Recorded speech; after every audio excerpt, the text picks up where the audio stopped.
Hi friends, welcome to my channel. இன்றைக்கி என்ன பார்க்க போகிறோம் அப்படின்னா புளிக்குழம்பு தான். புளிக்குழம்பு பிடிக்காதவங்க யாருமே இருக்க மாட்டாங்க. அதுவும் நம்ம சாதாரணமாக வெண்டைக்காய் போட்டு செய்வோம். அந்த வெண்டைக்காயோட தட்டைப்பயிர் சேர்த்து செய்ய போகிறோம். இன்றைக்கி அந்த புளிக்குழம்பு தான் எப்படி செய்யலான்னு பார்க்க போகிறோம். வாங்க பார்க்கலாம். இப்போது ஃபஸ்ட்டு நம்ம தட்டைப்பயிரை எடுத்துக்கிறோம். அதாவது தட்டைப்பயிரை ஊற வைக்கணும்னு கூட அவசியம் இல்லை. இது மாதிரி ஒரு குக்கரில் வச்சு லைட்டாக செவக்க வறுத்துக்கிட்டிங்கனாலே போதும்.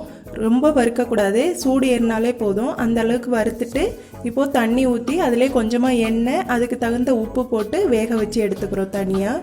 ஒரு 6-7 விசில் வச்சிங்க அப்படின்னாலே நல்லா வெந்துடும். இப்போது அடுத்து வெண்டைக்காய் எடுத்துக்கிறோம். அதையும் வெறும் சட்டியில் நல்லா வதக்கிக்கணும். அந்த பிசுபிசுப்பு தன்மை போகிற மாதிரி அந்தளவுக்கு வதக்கிட்டால் போதும்.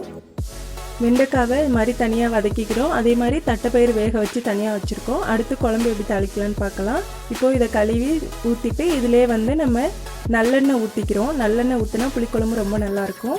இப்போது இதில் வெந்தயம், கடுகு, உளுந்து, ஜீரகம் போட்டு தாளிச்சிட்டு சின்ன வெங்காயம் பொடியாக நறுக்குனது அதையும் சேர்த்து நல்லா வதக்கி விட்டுக்கிறோம். எந்தளவுக்கு வதக்குறீங்களோ அந்தளவுக்கு புளிக்குழம்பு டேஸ்ட்டாக இருக்கும். இப்போது இதில் கருவேப்பிலை போட்டு தாளிச்சிக்கிறோம். அடுத்து 2 தக்காளி அதையும் சேர்த்து நல்லா வதக்கி விட்டுக்கிறோம். அடுத்து இதில் சேர்க்க வேண்டிய மசாலா என்னென்னா மஞ்சத்தூள் 1 ஸ்பூன், மிளகாத்தூள் உங்களுக்கு காரத்துக்கு தகுந்த மாதிரி நான் 4 ஸ்பூன் சேர்த்துருக்கேன்.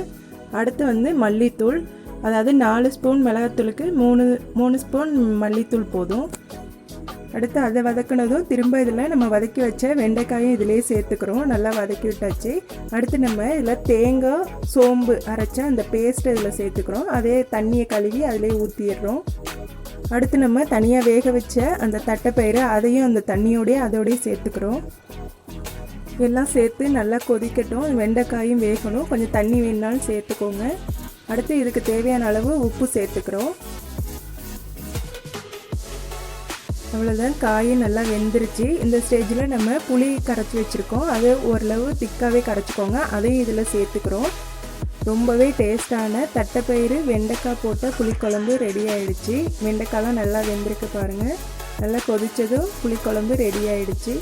இந்த குழம்பு உங்களுக்கு பிடிச்சது அப்படின்னா லைக் பண்ணுங்கள், கமெண்ட் பண்ணுங்கள், ஷேர் பண்ணுங்கள். அப்படியே கீழே இருக்க சிவப்பு கலர் சப்ஸ்கிரைப் பட்டனும் அப்படியே பெல் பட்டனையும் அழுத்திக்கோங்க.